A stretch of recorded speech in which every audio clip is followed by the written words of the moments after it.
30% du PIB de l'Afghanistan est lié à l'exploitation de l'opium. C'est dans un pays shooté au narcotrafic que les talibans ont pris le pouvoir cet été. Entre volonté d'interdire la culture de la plante et le besoin nécessaire d'avoir une économie florissante, les nouveaux maîtres du pays font face à un choix vital.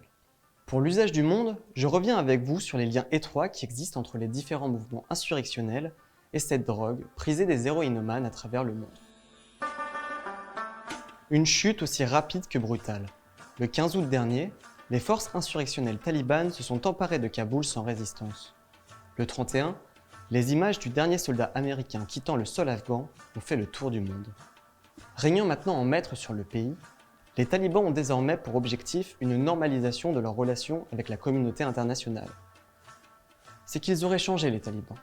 Entre promesses de respect des droits des femmes et respect des droits humains, l'opération séduction est en marche. Le 18 août dernier, devant un parterre de journalistes du monde entier, le porte-parole des talibans Zabihullah Mujahid fait une annonce qui surprend nombre d'observateurs.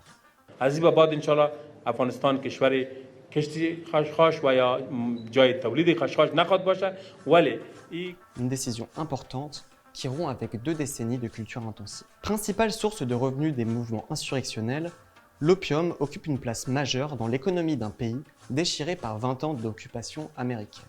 Petit retour en arrière. Si l'exploitation du pavot est soumise au monopole d'État sous le règne des Moghols entre le XVIe et le XVIIIe siècle, l'histoire contemporaine de l'opium est intimement liée à la situation géopolitique du pays. Prohibé sous la monarchie afghane après la Seconde Guerre mondiale, des programmes de culture de substitution sont mis en place avec l'aide des États-Unis.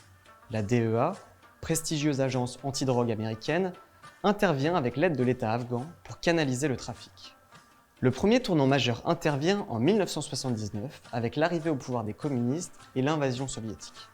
Fer de lance de la résistance à l'envahisseur soviétique, les Moudjahidines font de l'opium une ressource majeure de leur financement.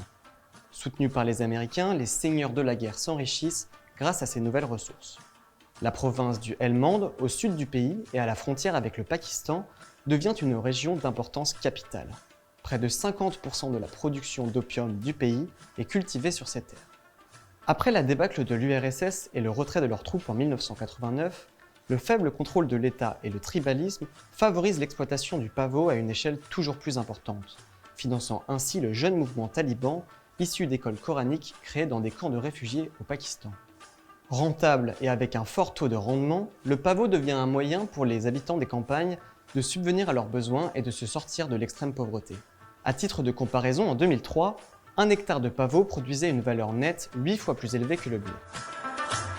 1996. Les talibans s'emparent de la majeure partie du pays et fondent le premier émirat islamique d'Afghanistan. Désireux des aides financières mais isolé sur le plan international, le Mollah Omar, alors commandeur des croyants et de fait dirigeant du pays, annonce l'interdiction totale de la culture du pavot le 27 juillet 2000. Le narcotrafic s'effondre dans le pays. La prohibition est appliquée par le régime avec la plus grande fermeté, ce qui fait basculer de nouveau de nombreux Afghans, surtout dans les campagnes, dans la pauvreté, faisant naître ainsi un vent de révolte. Amputé d'une partie significative de son économie, l'Afghanistan s'enfonce progressivement dans la crise. Tout bascule bien évidemment en 2001.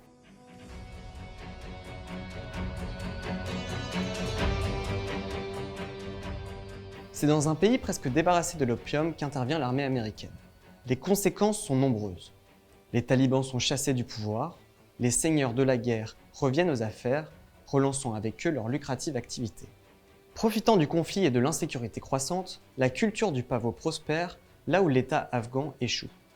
En 2005, le gouverneur du Helmand est obligé de démissionner après qu'il ait retrouvé 9 tonnes d'héroïne à son domicile. Le marché mondial est inondé d'opium, transformé en morphine ou en héroïne.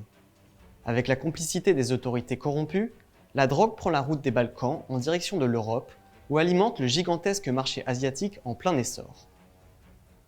Avec son taux de pureté compris entre 50 et 70%, l'opium afghan jouit d'une grande réputation auprès des trafiquants et des près de 15 millions d'héroïnomanes à travers le monde. 90% de l'héroïne mondiale est cultivée sur les terres afghanes. Le retour au pouvoir des talibans cet été laisse entrevoir une nouvelle période de prohibition. Mais est-ce vraiment raisonnable pour eux et pourront-ils se passer de cette manne financière importante ? Selon un rapport de l'Office national des Nations Unies contre la drogue et le crime, en 2017, la valeur de l'économie des opiacés en Afghanistan était estimée entre 4,1 et 6,6 milliards de dollars, soit entre 20 et 32% du PIB, largement devant les autres exportations licites. Avec leur contrôle des postes frontières, les talibans ont désormais la possibilité de contrôler le trafic et de tirer de nouvelles ressources grâce aux taxes.